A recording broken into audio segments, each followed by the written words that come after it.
नमस्कार बच्चों। RBSC math class 12 chapter 7 अवकलन की विविध प्रश्नमाला का क्वेश्चन नंबर 16 देखिए कि निम्नलिखित फलनों के लिए रोल प्रमेय का सत्यापन कीजिए।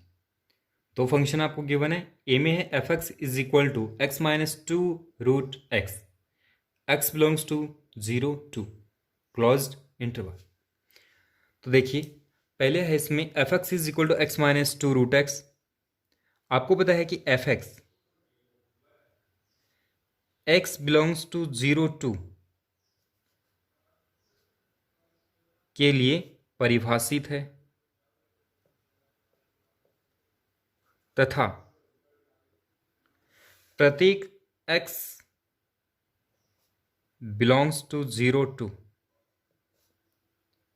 के लिए अद्वितीय मान रखता है। ठीक है, अतः हम कह सकते हैं कि अतः x belongs to 0 2 के प्रत्येक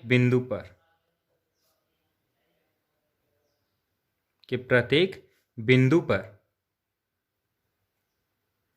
एफ एक्स की सीमा है, एफ एक्स की सीमा एफ एक्स के मान के बराबर, एफ एक्स के मान के बराबर है।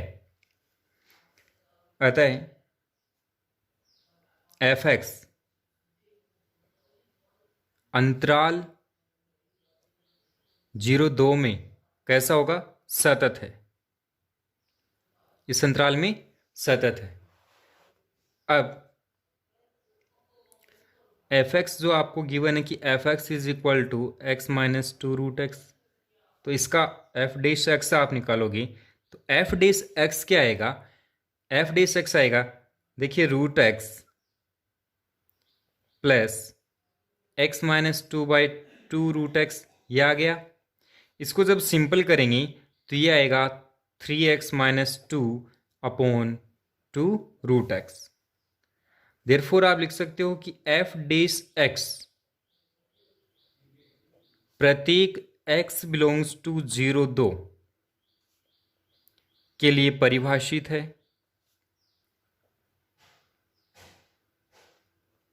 कैसा होगा? परिभाषित है। अतः एफ एक्स अंतराल 0 2 में अवकलनीय है।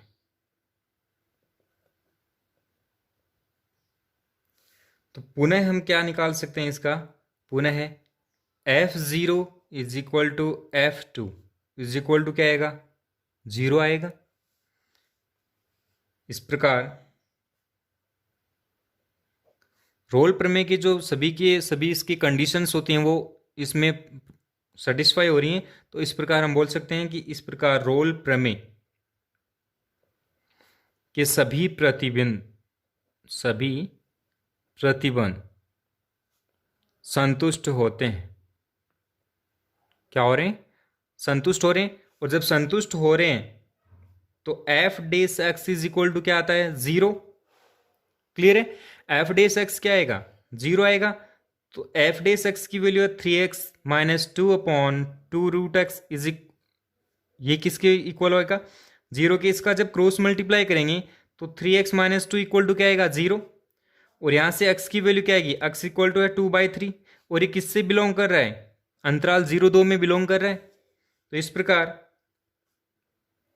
क्या लिख सकते हैं हम कि इस प्रकार c is equal to 2/3 belongs to 0 2 तथा f dash x is equal to क्या है? 0। अतः एफ एक्स के लिए रोल प्रमेय सत्यापित होती है। कैसे सोल्व करना है? पहले तीनों कंडीशंस अप्लाई करनी है। अगर तीनों कंडीशंस फॉलो हो रही हैं तो f dash x equal to क्या होगा? 0। और एक्स की जो वैल्यू है दैट मीन जो सी आएगा वो जो ओपन इंटरवल है उसके अंदर वेरी करेगा, उसके अंदर होगा। क्लियर है? अब इसका जो बी पार्ट है, इसके बी पार्ट में आपको एक फंक्शन गिवन है कि F x is equal to x minus one into x minus three where x belongs to 1 3। किस में बिलोंग कर रहा है? 1 3 में बिलोंग कर रहा है। इसके लिए भी अपन को रोल प्रमेय प्रूव करनी है। तो देखिए इसको सिंपल करेंगे तो ये एक क्वाड्रेटिक पोलिनोमियल बनेगा, that means x square minus 4x plus 3 and x belongs to 1 3। अब आपको पता है कि कोई भी जो बहुपदीय फलन होता है वह इस अक्ष के प्रत्येक मान के लिए क्या होता है? प्रत्येक वास्तविक मान के लिए सतत और अवकलनीय होता है। तो ये भी होगा। तो हम लिखेंगे कि हम जानते हैं कि बहुपदीय फलन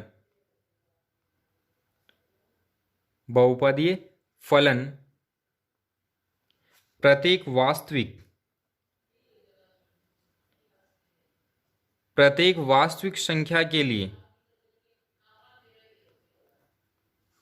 सतत तथा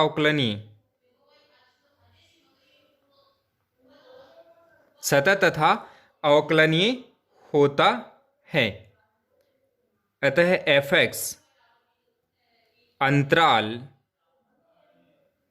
1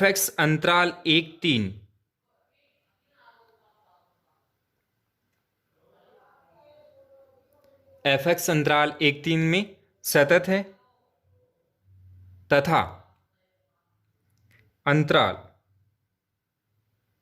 ओपन इंटरवल जो होगा 1 3 में अवकलनीय है। क्लोज इंटरवल में सतत है और ओपन इंटरवल में अवकलनीय है। अतः f1 f3 is equal to, देखो 0 आ रहा है। इस प्रकार रोल प्रमेय के सभी प्रतिबंध संतुष्ट हो रहे हैं। तो इस प्रकार रोल प्रमेय के सभी प्रतिबंध संतुष्ट होते हैं। क्लियर है? अब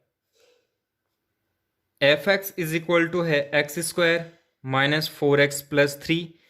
इससे आप f डेस x निकालोगे तो ये आएगा 2x माइनस 4 आ गया। देयरफॉर f डेस x किसके इक्वल होगा? 0 के। तो यहां से 2x माइनस 4 इक्वल टू क्या आएगा? 0 और 2x इक्वल टू क्या आ गया? 4। तो x इक्वल टू क्या आ गया? 2 आ गया। तो इस प्रकार c is equal to 2 belong किस में कर रहा है? 1 3 में कर रहा है तथा f dash c is equal to क्या है? 0। अतः fx के लिए रोल प्रमेय सत्यापित होती है। क्लियर है? क्वेश्चन नंबर 17 देखिए। इसके अंदर आपको दो फंक्शन गिवन है और उनके लिए लांगराज मध्यमान प्रमेय की सत्यता की जांच करनी है। पहला तो फंक्शन है f(x) is equal to x minus 1 x minus 2 x minus 3। देखिए इसको जब इंटू करेंगे तो एक बहुपदीय फलन बनेगा x cube minus 6x square plus 11x minus 6। Clear है? और आपको पता है कि कोई भी बहुपदीय फलन है वो प्रत्येक वास्तविक संख्या के लिए सतत और अवकलनीय होता है। और इसके लिए ये जो है फलन, दिया हुआ फलन f(x) वो अंतराल क्लोज्ड इंटरवल 0-4 में सतत और ओपन इंटरवल 0-4 में अवकलनीय। जब ये अवकलनीय और सतत है तो मध्यमान प्रमेय, लांगराज के मध्यमान प्रमेय की दोनों प्रतिबंध संतुष्ट हो रहे हैं। और अतः c वो 0 4 का अस्तित्व इस प्रकार से है कि f dash c is equal to क्या आएगा? f4 minus f0 upon 4 minus 0। 3c square minus f dash c की वैल्यू क्या आएगी? 3c square minus 12c plus 11 is equal to f4 की वैल्यू है 6 और f0 की वैल्यू है माइनस 6 और 4 माइनस 0 हो गया 4। क्लियर है? फिर जब हम इसको सिंपल करेंगे तो आएगा 3c square minus 12c plus 11 equal to 3। ये आ गया। इस साइड ट्रांसफर करेंगे प्लस साइड। फिर ये एक द्विघात समीकरण बनेगी। इस द्विघात समीकरण को आप श्री द्विचार्य सूत्र से जब सिंपल करोगे तो ये आएगा और c की वैल्यू होगी 6 प्लस माइनस 2 रूट 3/3। इसकी ये दो वैल्यू आ गई, एक प्लस की एक माइनस की, और किससे बिलोंग कर रही है? 0 4 में। और एफ डे सी भी क्या है, F four minus F zero upon four minus zero. तो लाग्रांज मध्यमान प्रमेय है वो इसके लिए सत्यापित होती। क्लियर है। इसका नेक्स्ट जो पार्ट दे रखा था बी पार्ट, इस बी पार्ट में अपन को एक फंक्शन दे रखा है कि F x is equal to one plus x when x less than two and five minus x when x greater than equal to two, और एक्स बिलोंग कर रहा है 1 3 में। क्लियर है। अब चूंकि हमें पता है कि 1 प्लस एक्स और 5 माइनस एक्स है वो दोनों बहुपदीय फलन है, और प्रत्येक बहुपदीय फलन क्या होता है, सतत और अवकलनीय होता है। पर यहां पर देखिए आप इसकी सततता की और अवकलनीयता की जांच करोगे, एक्स बराबर 2 पर सतत कंटिन्यूटी की जो जांच करेंगे उसके लिए आएगा limit x tends to 2 minus f x is equal to limit x tends to 2 1 plus x is equal to 1 plus 2 equal to क्या आ गया 3। इसी तरह से इसकी राइट लिमिट की फाइंड करेंगे तो आएगा limit x tends to 5 minus x is equal to 5 minus 2, ये भी 3 आ रहा है, और इस फंक्शन की इस पर वैल्यू भी कितनी आ रही है, 3 आ रही है। इसका मतलब है जब फंक्शन की लेफ्ट लिमिट, राइट लिमिट और फंक्शन की वैल्यू तीनों सेम आ रही है, इसका मतलब एफ एक्स एक्स बराबर 2 पर कैसा है, सतत है। अब एक्स बराबर 2 पर फलन की अवकलनीयता की जांच करेंगे, तो सबसे पहले इसकी लेफ्ट डेरिवेटिव निकालेंगे।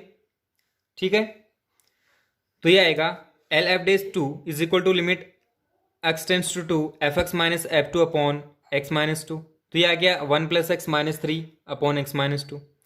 इसको सिंपल किया तो ये आ गया x minus 2 upon x minus 2, तो ये आ गया 1 के ऊपर ये लिमिट अप्लाई कराएंगे तो इसकी वैल्यू क्या आ गई, 1 आ गई।